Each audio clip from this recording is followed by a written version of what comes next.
नमस्कार मित्रांनो, आज आपण क्रॉम्प्टनचा फॅन हा पूर्ण असेंबली कशी करतात आणि त्याला इन्स्टॉलेशन कसं करतात ते मी तुम्हाला दाखवणार आहे. हे बघा, आपण आता सगळ्यात अगोदर जो आपल्या बॉक्ससमोर थर्माकॉल येत असतो तो थर्माकॉल खाली ठेवायचा आणि त्याच्यावरती फॅन ठेवायचा, जेणेकरून फॅनला स्क्रॅच पडणार नाहीत. त्यानंतर आपण आता पाते बसवून घेऊयात. बघा मित्रांनो, पाते बसवताना जी गॅस्केट असते ती खालच्या बाजूला ठेवावी.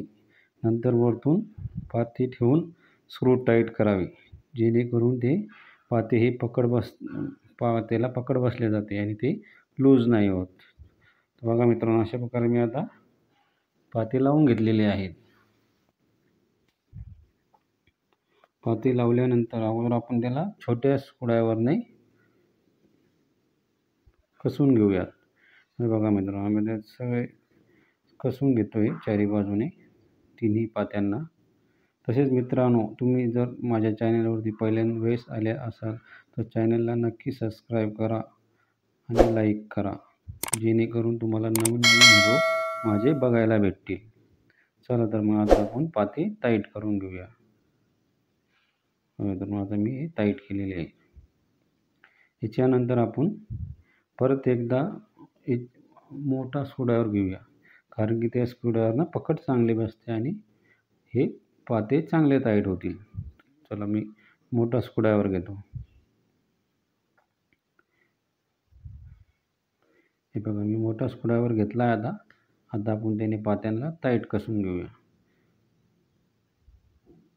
पण पाते कसताना मित्रांनो लक्षात ठेवा की फॅन आपला खाली न ठेवता जो आपल्या बॉक्ससमोर थर्माकॉल भेटत असतो त्याच थर्माकॉलमध्ये फॅन ठेवावा आणि पाते टाईट करावे, जेणेकरून तुमचा फॅन हा स्क्रॅच नाही पडणार. तर अगोदर आपण कॅप लावून घेतलेली आहे.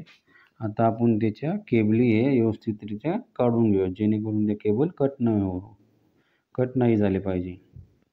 आता आपण त्या फॅनला लावूया. फॅन आता मी बोर्ड घेतो, नट बोल्ट वेगळा करून घेतो अगोदर. आता आपण त्याला फॅनला लावूया. बघा मित्रांनो, फॅन लावताना कधीही आपल्या जेवण्या हातामध्ये फॅन घ्यावा आणि डाव्या हातामध्ये नट घ्यावा, जेणेकरून ते फॅन पडणार नाही, त्याची काळजी घ्यावी. आता मी तुम्हाला दाखवतो. आता नट खोलून घेतोय. नट खोलल्यानंतर जो बोल्ट आहे, बोल्ट लावून टाकून घेऊया. हे बघा मित्रांनो, अशा प्रकारे फॅन जेवणा हातात घ्यायचा आहे आणि तो डाव्या हाताने त्या पाईपमध्ये बोल्ट हा फसवायचा आहे. बघा मित्रांनो, अशा प्रकारे हा मी फॅन लावलेला आहे. आता आपण त्याचे नट कसून घेऊयात. नट कधीही टाईट करताना स्पॅनरने टाईट करा. स्पॅनरने टाईट केलेला नट हे स्लिप नाही होत आणि पकडणे जे आपण नट टाईट करतो त्याने हे नट हे स्लिप होतात आणि व्यवस्थित टाईट नाही होत. आता हे स्पॅनरने आपण टाईट करून घेऊ एकदा. तर अशा प्रकारे स्पॅनरने मी आता त्याला टाईट करतो. बघा मित्रांनो, माझ्याकडे स्पॅनर आहे. फॅनला 10 आकाराचा स्पॅनर लागत असतो, तो आपल्याकडे नेहमी ठेवा. आता मी स्पॅनरला टाईट करून घेतलेले आहे. आता आपण त्याचे कनेक्शन करूया. मित्रांनो, व्हिडिओला लाईक आणि सबस्क्राईब नक्की करा. बघा मित्रांनो, आपला फॅन टाईट झालेला आहे. आपण आता त्याला कनेक्शन करून घेऊया.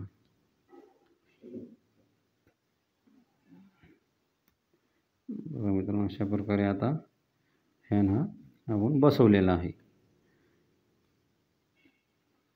यानंतर आता शेवटची स्टेप आहे, ही फॅनचे कनेक्शन करायचे आहे. फॅनचे कनेक्शन करताना सप्लाय हा बंद असावा याची काळजी घ्यावी. फॅनची वायर अगोदर चेक करून घ्यावी, नंतरच त्याला हात लावावा. आता मी तुम्हाला दाखवतो मित्रांनो कनेक्शन कसे लावायचे ते. तुमच्या लक्षात आलं असेल की इन्स्टॉलेशन आणि फिटिंग कशा प्रकारे करावी, जेणेकरून आपला फॅन हा स्क्रॅच न पडता आपण व्यवस्थित तो लावू शकतो.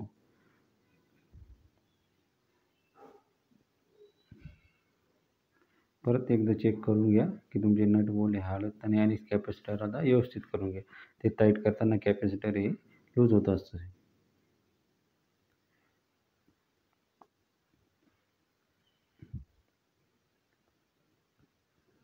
बघा मित्रांनो, आता हा फॅन